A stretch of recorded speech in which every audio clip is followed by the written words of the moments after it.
አማራ ክልል እየሆነ ያለው ትግራይ ክልል እየሆነ ያለው ሌላው ክልል ያለውን ነገር ዝም ብለን ልናየው የሚገባን ነገር አይደለም። ቀረብ ብለን ማየቱ አስፈላጊ ነው።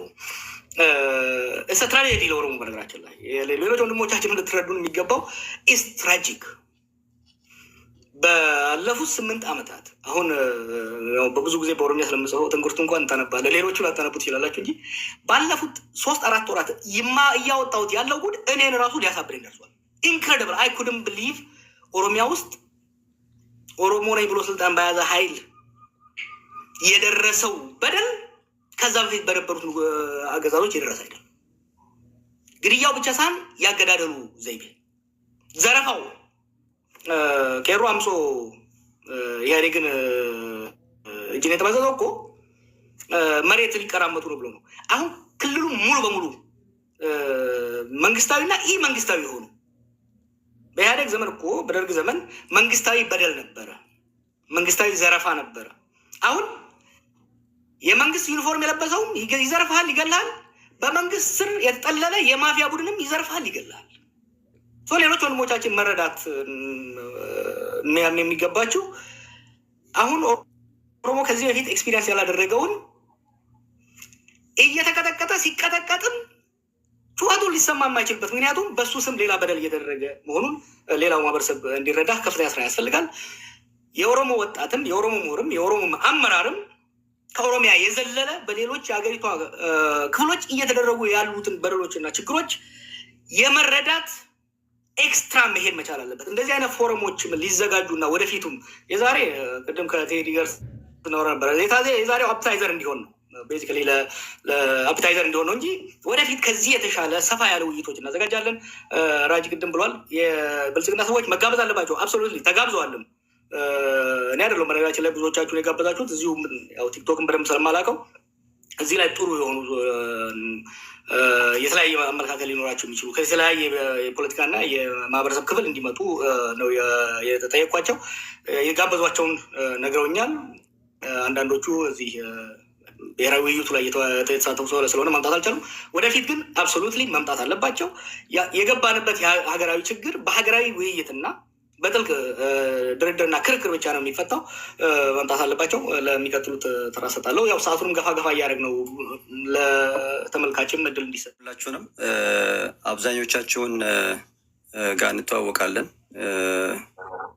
ኦቨርኦል በኢትዮጵያ ሁኔታ ላይ ያሉ ጉዳዮችን ነው እንደ አጀንዳ የተሰጠን። ከዛ ጋር ተያይዞ ላለፉት 8 ዓመታት ያየናቸው በተለይ ቴዲ ፕላትፎርም ላይ በተደጋጋሚ ስንወያይባቸው የነበርንባቸው ችግሮች አሉ። እነዛ ችግሮች እንግዲህ መነሻቸው መልቲፋሴትድ የሆነ ፕሮብለም እንደሆነ እናውቃለን። ከሂስቶሪካል ፊክሽን እና ፋክቶች ጋር ተያይዘውም የመጡ ችግሮች አሉ። በተለይ በሰሜኑ የኢትዮጵያ ክፍል ያለውን ዲሲደንት ስትመለከት መጀመሪያ አካባቢ ላይ ከፖስት 2018 ሪፎርም በኋላ አንድ ላይ የነበሩ ኃይሎች ባላወቅነው ሁኔታ ተለያይተው እርስ በርስ ወደ ዋር የገቡበትን ሁኔታ አይተናል። በተለይ የአማራ ክልልና የትግራይ ክልልን ሁኔታ ስንመለከት አማራ ክልል ውስጥ ያለውን ነገር ስንመለከት ለዘመናት በኢትዮጵያዊነት አድፍጦ የነበሩ ኃይሎች ወደ ብሔረተኝነት አጀንዳ ውስጥ ለመግባት በሚሞክሩበት ሰዓት የፈጠሩት የአካሄድ ክፍተት በውስጣቸውም እንደገና ባይላተራልም በሆነ መንገድ ወይም ደግሞ ዩኒላተራል በሆነ መንገድም ወደ ኮንፍሊክት ውስጥ የገቡበት ሁኔታ አለ። በዛ ምክንያት ተጎጂ የሆነ የማህበረሰብ ክፍል አለ። እኔ በሴንትራል ኢትዮጵያ ወይም ደግሞ በአማራ ብሔራዊ ክልላዊ መንግስት ተወልዶ እንዳደገ እዛ ውስጥ ያለውን ፖለቲካል፣ ኢኮኖሚክ፣ ሶሻል ሁኔታዎችን እንደሚረዳ ሰው የተፈጠሩ ችግሮች አንድ አይነት ብቻ እንዳልሆኑ መረዳት ያለብን ብዬ አምናለሁ። ምክንያቱም እዚህ ጋር ስንመጣ አንድ አይነት ነን ማለት አይደለም። አንድ ሀገር ላይ ነው ያለ ነው፣ ግን የተለያየ ሀሳቦች ያለን ብዬ ስለማስብ ማለት ነው። እነዛ ችግሮች በአራት ሁኔታ ነው የማየው። የመጀመሪያው ይሄ የአርምድ ኮንፍሊክቱ ነው። የአርምድ ኮንፍሊክቱ የለየለት አርምድ ኮንፍሊክት አይደለም ያለው። በተለይ አማራ ክልል ላይ ያለውን ሁኔታ ስትመለከተው አንድ ወጥ የሆነ ኃይል የሌለበት በጣም በየቦታው የተበጣጠሰ ስትረግል ያለበት፣ ያ ስትረግል ሲፈልግ ቨርቲካል ከመንግስት ጋር የሚሆን ሲፈልግ ደግሞ ሆሪዞንታል ከህዝብ ጋር የሚሆንበት ሁኔታ እንዳለ ዊዝን ሶሳይቲ ራሱ የተፈጠሩ ችግሮችን አይተናል። አሁን የሚነሱ ከትምህርት ጋር ከማህበራዊ ተቋማት ጋር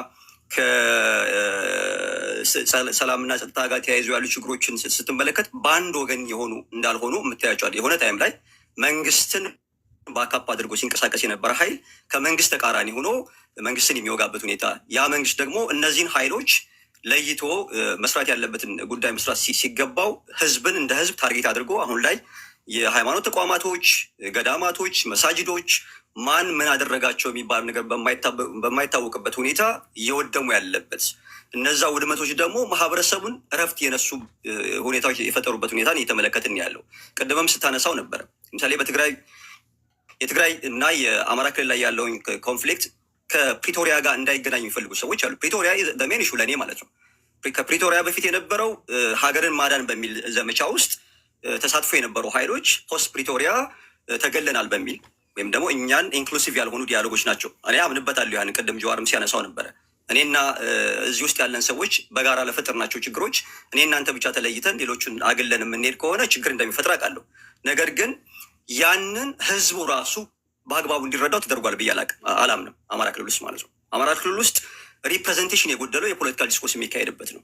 ሪፕሬዘንቴሽን ማለት ነው። በተደጋጋሚ የክልሉን ጉዳይ መልታይ ፋሴትድ ፖለቲካል፣ ኢኮኖሚክ ኤንድ ሪሊጂየስ ኢሹዎች አድርገው የሚገቡ ሰዎችም እንዳሉ ማለት ነው። እነዛ ችግሮች ህዝቡን ኮሌክቲቭ ፐኒሽመንት ውስጥ እናስገባው እረዳለሁ። እነዚህ እና መሰል ነገሮች ከፍተኛ የሆነ አደጋ እንደደቀኑብን ማለት ነው። ከዛ ባሻገር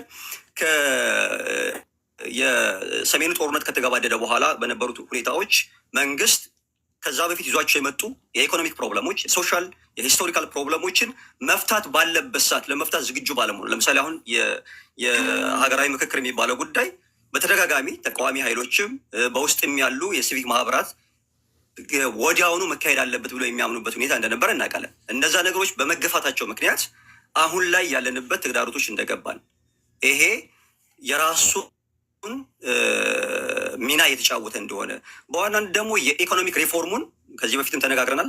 የኢኮኖሚክ ሪፎርሙ ማክሮ ኢኮኖሚክ ሪፎርም ተብሎ ይባል እንጂ በማይክሮ ሌቭል ህዝብን አደጋ ውስጥ ያስገባ፣ ህዝብን ለኮሌክቲቭ ሰቆቃ የዳረገ መሆኑን የተመለከትንበት ሁኔታ ነው ያለው ያለፉት 8 ዓመታት ማለት ነው። እስቲል የዛ ችግር አልተፈታም።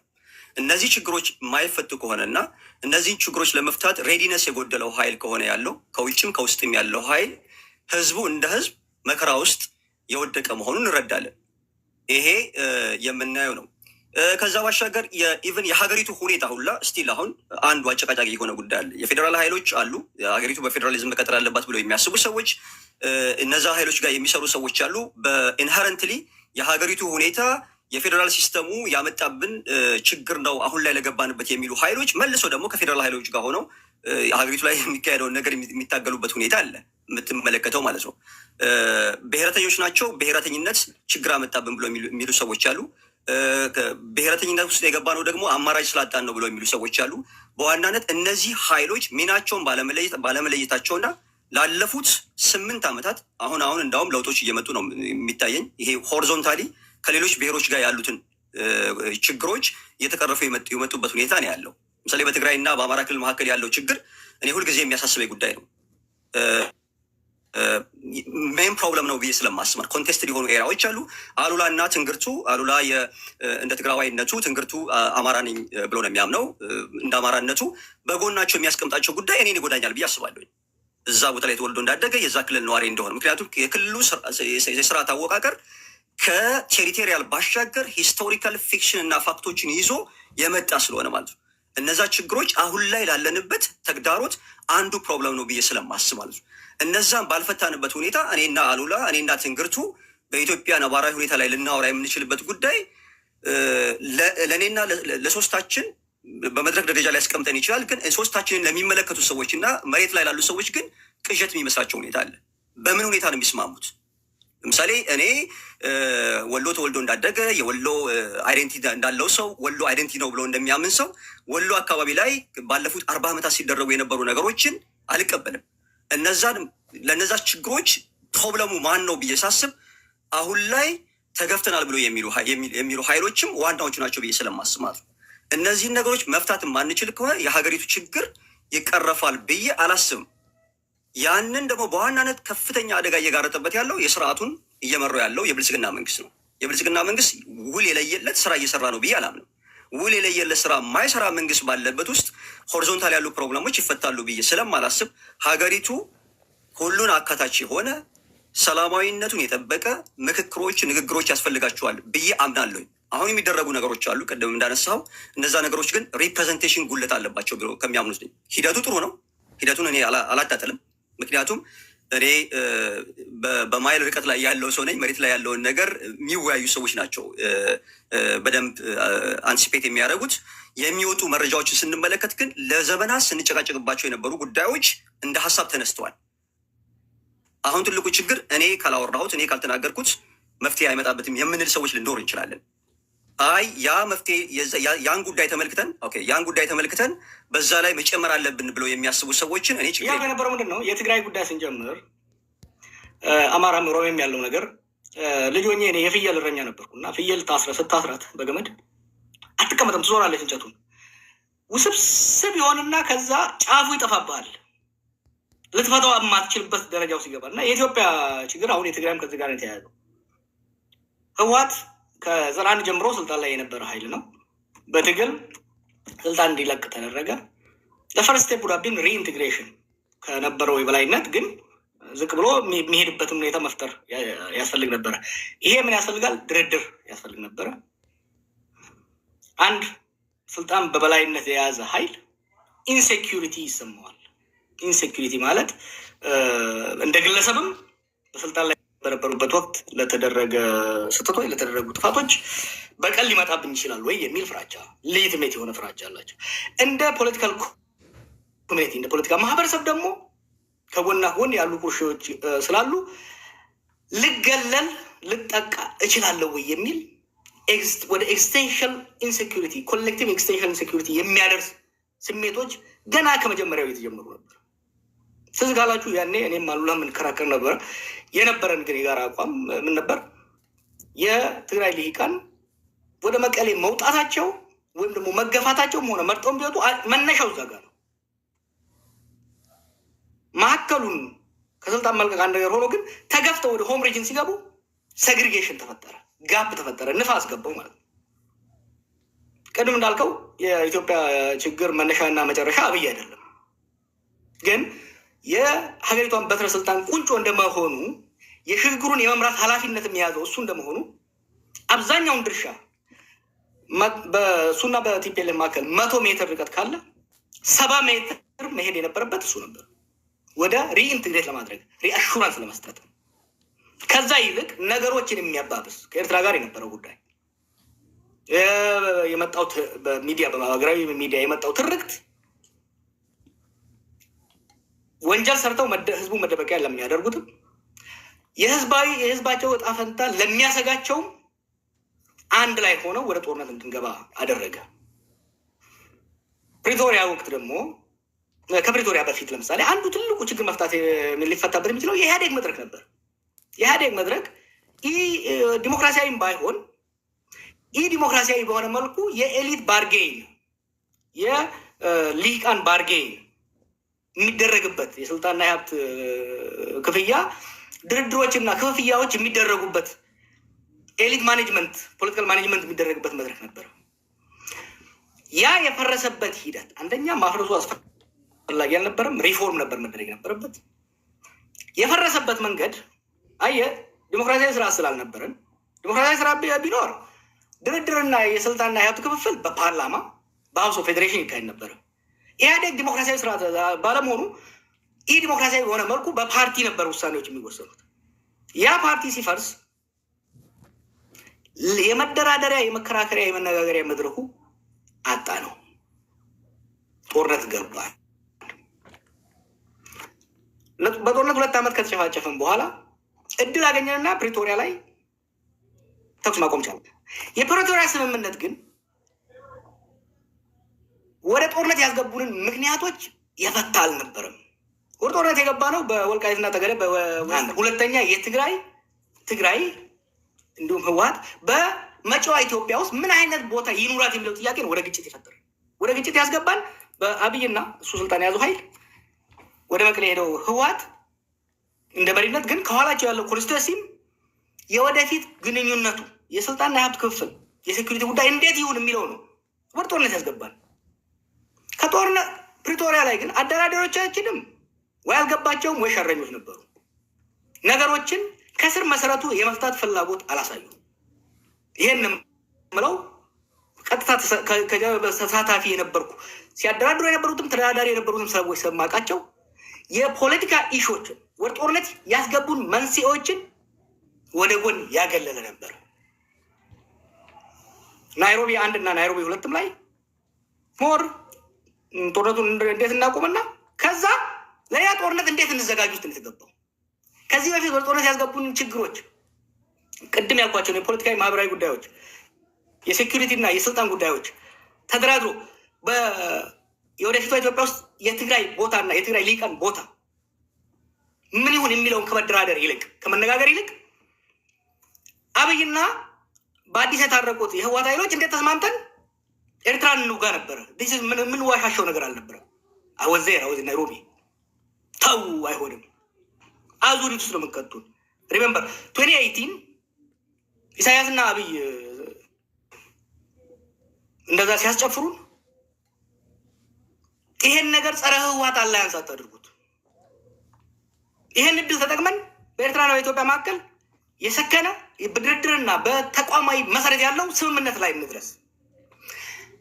አዲስ አበባና አስመራ መቀሌን ዘለው ሊጨባበጡ አይችሉም። ኢትስ አ ማተር ኦፍ ጂኦግራፊ ኢትስ አ ማተር ኦፍ ሂስትሪ ብዬ ስከራከር ነበረ። የዛ ጊዜ ሁለቱም ማድመጥ አልፈለጉም። ሲሚለርሊ ናይሮቢም ላይ ሀሌላ ኬለም ላይ የተሞከረው አካሄድ አንድ ጦርነት ወደ ትግራይ ጦርነት ያስገባንን ችግር ከመፍታት ይልቅ ሌላ ጦርነት የሚደረግ ነው። ሰዎች አንድ ነገር እንሸዋወድ።